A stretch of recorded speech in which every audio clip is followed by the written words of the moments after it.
back with this new part of my POL series. Today it's ethnic studies, and this is the fifth one, so we only have one more left. And let's just get straight into it. So this is my museum of Armenian Americans.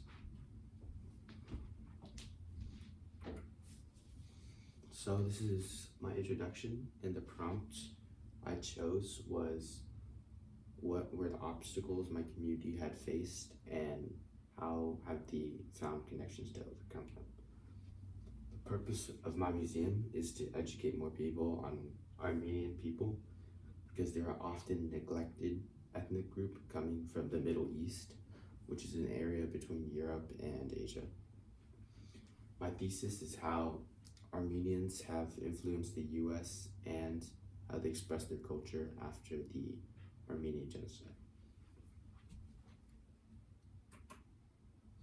Okay, so my first artifact is Armenian food in LA. Armenian food is from the Middle East, like I said before.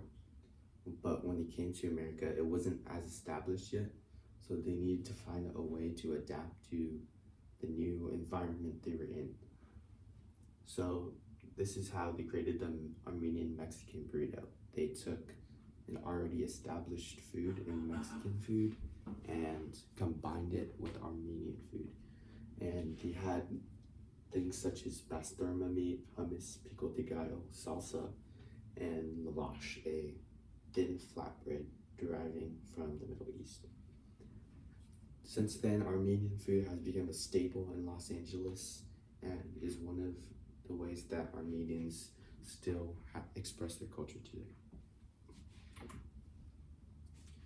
The next artifact is an interview with Mimi Parsegan, an Armenian immigrant. She immigrated to Lowell, Massachusetts, and her parents before that made stops. Her family before that made stops in Greece and France, showing that every immigrant has a different story, and immigrating was not just a straight flight from Armenia to the US. It was more like a journey. The church, he highlighted the church, and it was a place to convene, and it was the underlying reason of why all Armenians came to the US, because of religious persecution. And it was a place they could share their trauma.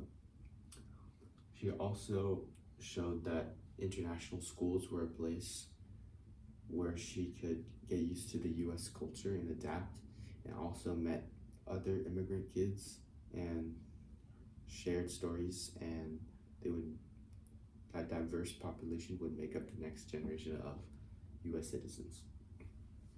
So she was able to get the best of both worlds. She was able to retain her Armenian heritage with the church and her family, but also build her identity at US using school and other children.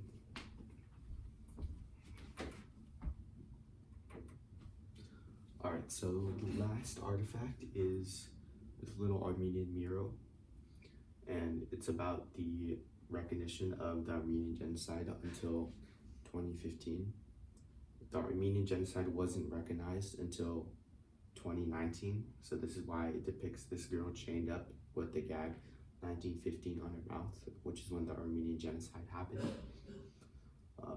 After 100 years, the Armenians are ready to move on from the genocide, but still acknowledge it as part of their history.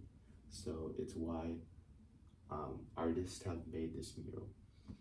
And now they don't hesitate to voice their opinions and fight back against oppression.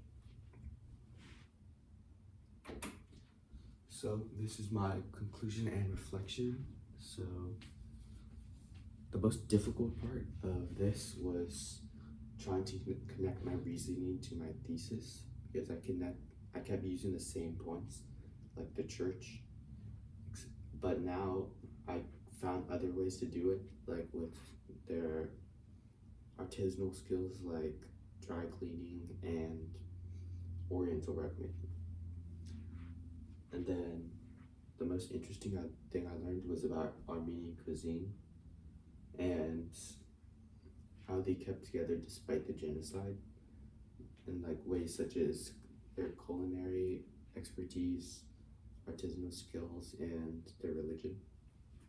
The main takeaway I hope people take away from this is to keep moving forward when facing challenges, even if you're forced to move out of your home country and a lot of your people get killed. And obscure topics like the Armenians sometimes have the most compelling stories, because I did not know that much about Armenians before doing this project, but I'm glad that I've done this project so I know more about their personal stories now.